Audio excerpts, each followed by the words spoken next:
사도신경으로 우리의 신앙을 고백하겠습니다. 나는 전능하신 아버지 하나님, 천지의 창조주를 믿습니다. 나는 그의 유일하신 아들, 우리 주 예수 그리스도를 믿습니다. 그는 성령으로 잉태되어 동정녀 마리아에게서 나시고 본디오 빌라도에게 고난을 받아 십자가에 못 박혀 죽으시고 장사된 지 사흘 만에 죽은 자 가운데서 다시 살아나셨으며 하늘에 오르시어 전능하신 아버지 하나님 우편에 앉아 계시다가 거기로부터 살아있는 자와 죽은 자를 심판하러 오십니다. 나는 성령을 믿으며 거룩한 공교회와 성도의 교제와 죄를 용서받는 것과 몸의 부활과 영생을 믿습니다. 아멘. 찬송가 207장입니다.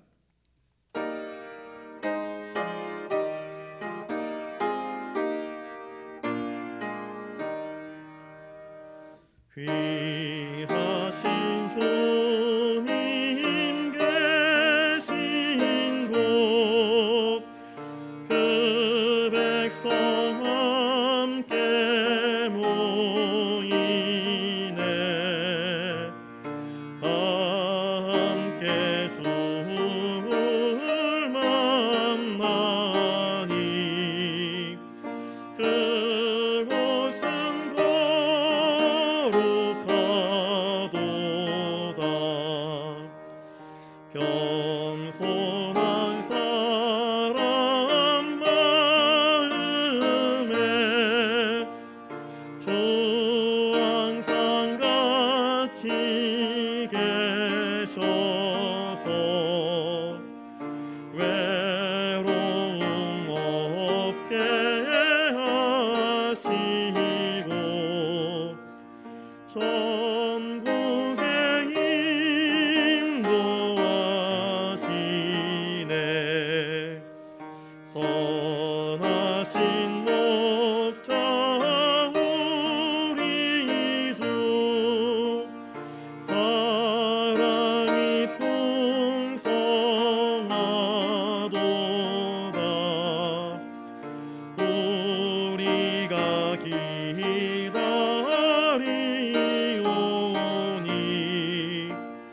위로해 주시옵소서. 그 거룩하신 주 앞에 간절히 기도드리니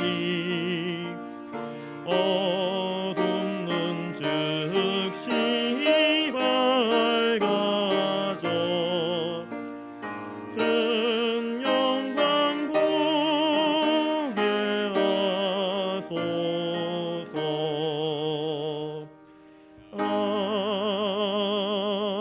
아멘. 하나님 말씀은 구약성경 창세기 35장 1절부터 8절입니다. 구약성경 52쪽에 있습니다. 창세기 35장 1절부터 8절까지의 말씀, 제가 말씀을 봉독하겠습니다. 하나님이 야곱에게 이르시되 일어나 베델로 올라가서 거기 거주하며 내가 내 형 에서의 낯을 피하여 도망하던 때에 내게 나타났던 하나님께 거기서 제단을 쌓으라 하신지라. 야곱이 이에 자기 집안 사람과 자기와 함께한 모든 자에게 이르되 너희 중에 있는 이방 신상들을 버리고 자신을 정결하게 하고 너희들의 의복을 바꾸어 입으라. 우리가 일어나 베델로 올라가자. 내 환난 날에 내게 응답하시며 내가 가는 길에서 나와 함께 하신 하나님께 내가 거기서 제단을 쌓으려 하노라 하매 그들이 자기 손에 있는 모든 이방 신상들과 자기 귀에 있는 귀고리들을 야곱에게 주는지라. 야곱이 그것들을 세겜 근처 상수리 나무 아래에 묻고 그들이 떠났으나 하나님이 그 사면 고울들로 크게 두려워하게 하셨으므로 야곱의 아들들을 추격하는 자가 없었더라. 야곱과 그와 함께한 모든 사람이 가나안 땅 루스 곧 베델에 이르고 그가 거기서 제단을 쌓고 그곳을 엘 베델이라 불렀으니 이는 그의 형의 낯을 피할 때에 하나님이 거기서 그에게 나타나셨음이더라. 리브가의 유모 드보라가 죽음에 그를 베델 아래에 있는 상수리 나무 밑에 장사하고 그 나무 이름을 알론 바굿이라 불렀더라. 아멘. 오늘 말씀의 제목을 다시 예배의 단을 쌓으라 라는 제목으로 정해 보았습니다. 오늘 창세기 35장에 나오는 이 본문은 야곱이 히족속의 추장이었던 세겜, 그리고 그 세겜이 야곱의 딸 디나를 강제로 욕보인 일로 인하여서 야곱의 아들들, 특별히 시몬과 레위가 이를 갈면서 분노하여 그들에게 할례를 받으면 내 여동생을 당신의 아내로 주겠다 속인 후 그들이 할례를 받고 몸을 가누지 못할 때에 기습하여서 세겜의 성읍 모든 남자들을 죽이고 노략한 사건을 그 배경으로 하고 있습니다. 그 일로 인하여서 야곱은 크게 두려워합니다. 그 세겜 사람들과 연결된 다른 부족들이 들고 일어나서 우리를 추적하여 와서 우리를 죽이면 우리는 어떻게 되는가? 우리는 꼼짝없이 죽는 것 아닌가? 가나안의 토착 족속들이 보복을 할까봐 야곱은 너무나 두려워했습니다. 그러한 두려움 가운데 있는 야곱에게 하나님께서 나타나셔서 말씀하시는 것입니다. 이런 야곱에게 베델로 올라가서 제단을 쌓으라 하나님은 1절에서 명령하십니다. 이에 야곱은 하나님 말씀에 즉시 순종하여서 모든 사람들을, 자기가 거느리고 있는 모든 사람들을 다 데리고 베델에 이르러 거기서 여호와께 제단을 쌓고 그곳 이름을 엘 베델이라 그렇게 부릅니다. 하나님께서는 두려움을 갖고 있었던 야곱과 또한 그의 가족들, 그의 일행들을 가나안의 토착 족속들로부터 보호해 주실 계획을 이렇게 말씀해 주신 것입니다. 그런데 다시 예배의 단을 쌓기 위해서 하나님께서 우리에게 원하시는 것이 있습니다. 첫 번째가 무엇인가? 하나님께 예배하는 자에게 하나님은 거룩함, 정결을 원하십니다. 4절 말씀을 볼까요? 4절입니다. 제가 읽겠습니다. 그들이 자기 손에 있는 모든 이방 신상들과 자기 귀에 있는 귀고리들을 야곱에게 주는지라 야곱이 그것들을 세겜 근처 상수리 나무 아래에 묻고 이렇게 되어 있습니다. 자기 손에 있는 모든 이방 신상들, 야곱은 하나님의 사람이었습니다. 그런데 자기 곁에 있는 사람들이 이방 신상들을 가지고 있었다. 그만큼 그들의 신앙이 혼탁해지고 또 하나님 아닌 다른 것들을 섬기고 있는 모습을 보여주고 있습니다. 자기 귀에 있는 귀고리, 이 귀고리에는 음각된 그런 신상들의 이름, 부적처럼 그 신상들의 형상들이 새겨져 있었습니다.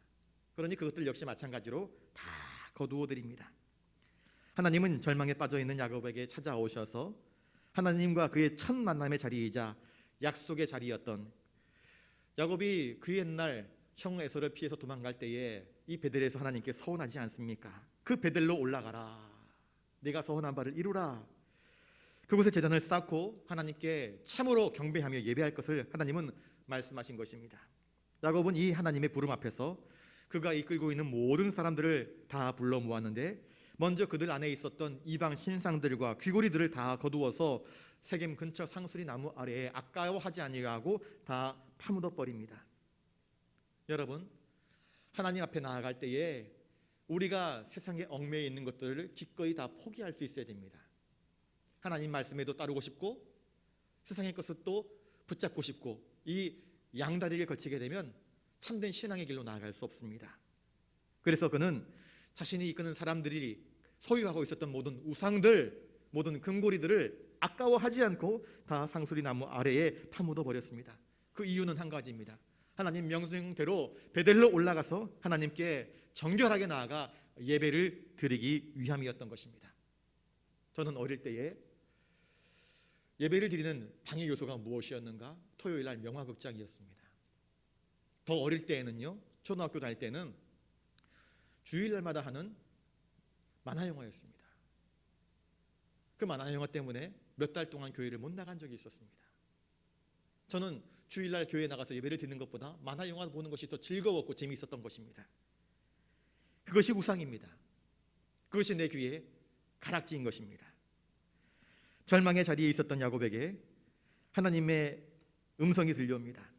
하나님의 백성으로 거듭나기 위해서 그들이 가장 먼저 해야 하는 것은 바로 정결한 것이었습니다.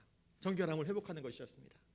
하나님께 나아가는데 방해되는 모든 요소들을 다 버리는 것이었습니다. 하나님께서는 우리가 하나님과 만나는 자리, 특별히 하나님과 동행하는 자리에 있을 때에 언제나 우리가 정결하기를 원하십니다. 거룩해지기를 원하십니다. 우리 안에 하나님과의 관계를 회방놓는 모든 악한 것들이 제거되어지기를 원하시는 것입니다. 그러니 먼저 우리 안에 정결함을 덧입는 은총이 반드시 필요합니다. 두 번째 무엇인가? 우리는 하나님께 합당한 예배를 드려야 합니다. 베들레 이른 야곱은 하나님 말씀대로 단을 쌓습니다. 이게 중요한 것입니다. 하나님 말씀대로, 내가 하고 싶은 대로가 아닙니다. 하나님의 말씀대로 단을 쌓고 하나님께 예배하는 것입니다. 언젠가 제가 그런 이야기를 한 적이 있습니다. 찬양할 때, 하나님께 찬양을 드릴 때에 찬양의 자리에 서는 사람들은 가급적이면 금귀걸이, 금목걸이, 반짝거린 옷 입지 않았으면 좋겠다라는 말을 한 적이 있습니다. 그건 세상 연예인들이 하는 것입니다. 가능하면 우리는 모든 영광을 하나님께 올려드려야 됩니다. 내가 소프라노로 정말 멋진 소리를 낼 수 있습니다. 그런데 합장할 때에는요, 자기의 소리를 좀 줄여줄 수 있어야 됩니다. 왜? 하모니를 이루어야 하기 때문에. 그 찬양이 나를 주제로 하고 나를 부각시키고 나를 드러내기 위한 찬양이 아니라 하나님께 영광을 돌려야 하는 찬양이기 때문에 지휘자의 지휘대로 따르고 순종하는 모습이 참 필요한 것입니다.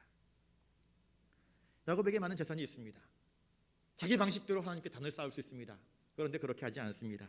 하나님 말씀대로 예배의 단을 쌓고 하나님께 예배드렸습니다. 자기를 내세우기 위한 예배가 결코 아니었던 것입니다.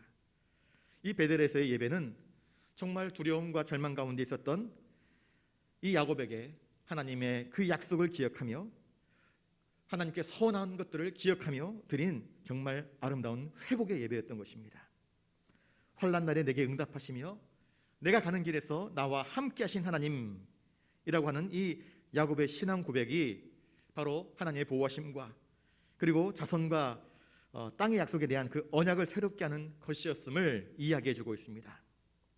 예배는 나의 신앙 고백의 현장입니다. 예배를 통해서 우리는 하나님께 우리의 신앙을 고백합니다.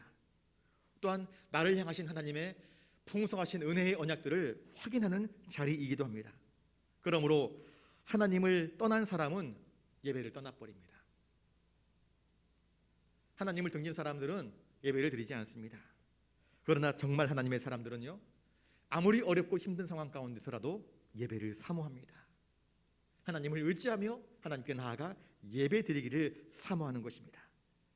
또한 하나님은 이처럼 하나님께 진정으로 예배하는 사람들을 통하여서 그분의 언약, 하나님의 언약을 성실히 이루어 가시는 것을 우리는 성경의 역사를 통해서 살펴볼 수 있습니다. 어느 한 사람의 이야기입니다. 주일 아침 여느 날과 달랐습니다.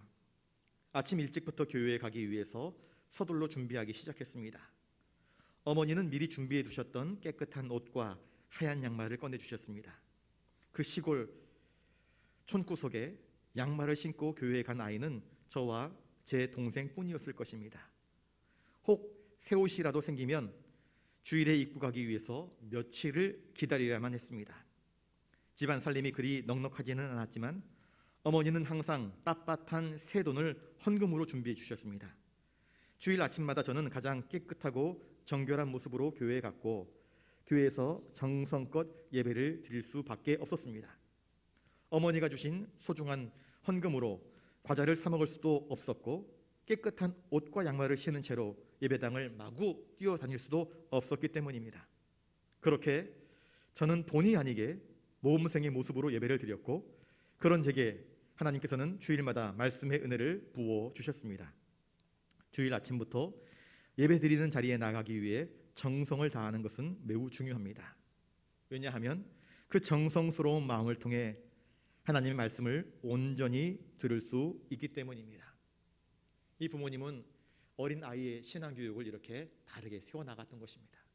일부러 주일날에는 새 옷 입히고 깨끗한 양말 신기고 그리고 헌금도 빳빳한 새돈 혹은 다림질난 새돈으로 그렇게 깨끗한 돈으로 하나님께 예물을 드릴 수 있도록 가르쳐 주었던 것입니다. 그러니 어려서부터 예배를 드리는 바른 태도와 습관을 배울 수 있었던 것 아니겠습니까? 그저 그런 습관으로 그러니까 일상생활과 똑같은 모습으로 교회에 남아서 반쯤 누워 누워 있고 휴대폰을 여전히 손에서 놓지 못하고 학교에 가면 친구들과 떠들며 이야기하는 것처럼, 혹은 커피숍에서 만나는 사람들과 제잘드리면서 이야기하는 것처럼 교회에 와서도 똑같은 모습으로 하나님께 나오고 있다고 한다면 하나님 말씀이 우리의 귀에 제대로 들어오지 않을 것입니다. 준비되는 것이 우리에게 필요합니다. 정결함을 입고 주님께 나아가고 있는가? 여러분, 이것이 우리의 예배 가운데에 필수적인 요소인 것을 기억하실 수 있기를 바랍니다. 정결한 마음으로 하나님께 진정한 예배를 드릴 때에 하나님의 은혜가 우리에게 쏟아지고 부어지는 것을 우리는 경험할 수 있는 것입니다. 우리의 인생에서 절망, 좌절, 여러 가지 어려운 고통의 상황에 맞닥뜨렸을 때에 내가 오히려 올바른 모습으로 예배의 자리에 바르게 서 있는지를 돌아보고 야곱처럼 다시 거룩한 예배의 단을 쌓는 저와 여러분들 되실 수 있기를 바랍니다. 그리고 그 예배의 자리에 나아갈 때에 내 안에 더러운 것들을 다 제거하고 곧 하나님께 예배 드릴 수 있는 그 예배의 아름다운 환경을 회방놓는 것들을 다 제거하고 정결한 모습으로 나아가시기 바랍니다. 하나님의 공유를 구하며 정결한 모습으로 예배 자리로 나아갈 때에 하나님은 우리에게 예비되어진 하나님의 은총과 복을 내려주실 것입니다. 기도하겠습니다.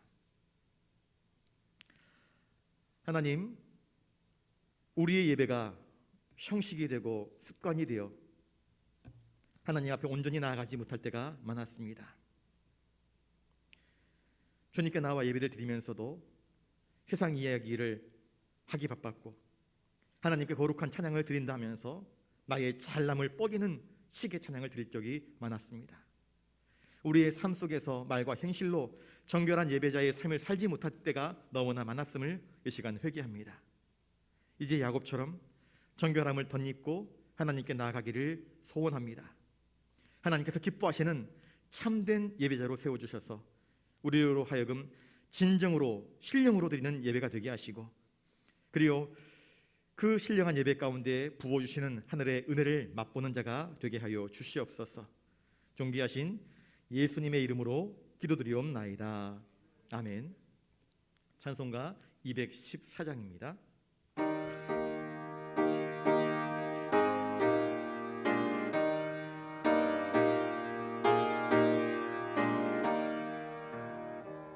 나 주의 도움 받고자 주 예수님께 빕니다. 그 구원 허락하시사 날 받아주소서. 내 모습 이대로 주 받아주소서. 날 위해 돌아가신 주 날 받아주소서.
이제는 우리 구주 예수 그리스도의 은혜와 하늘 아버지의 놀라우신 사랑하심과 성령님의 감동감화 역사 교통하심이 다시 예배의 단을 쌓되 정결한 마음으로 거룩한 마음으로 준비된 마음으로 주님께 나아가 주님이 가장 기뻐하시는 참된 예배자로서 하나님께 예배드리기를 다짐하는 사랑하는 부산 영락교회 모든 믿음의 권속들 머리 위에 이제로부터 영원토록 함께하옵시기를 간절히 축원하옵나이다. 아멘.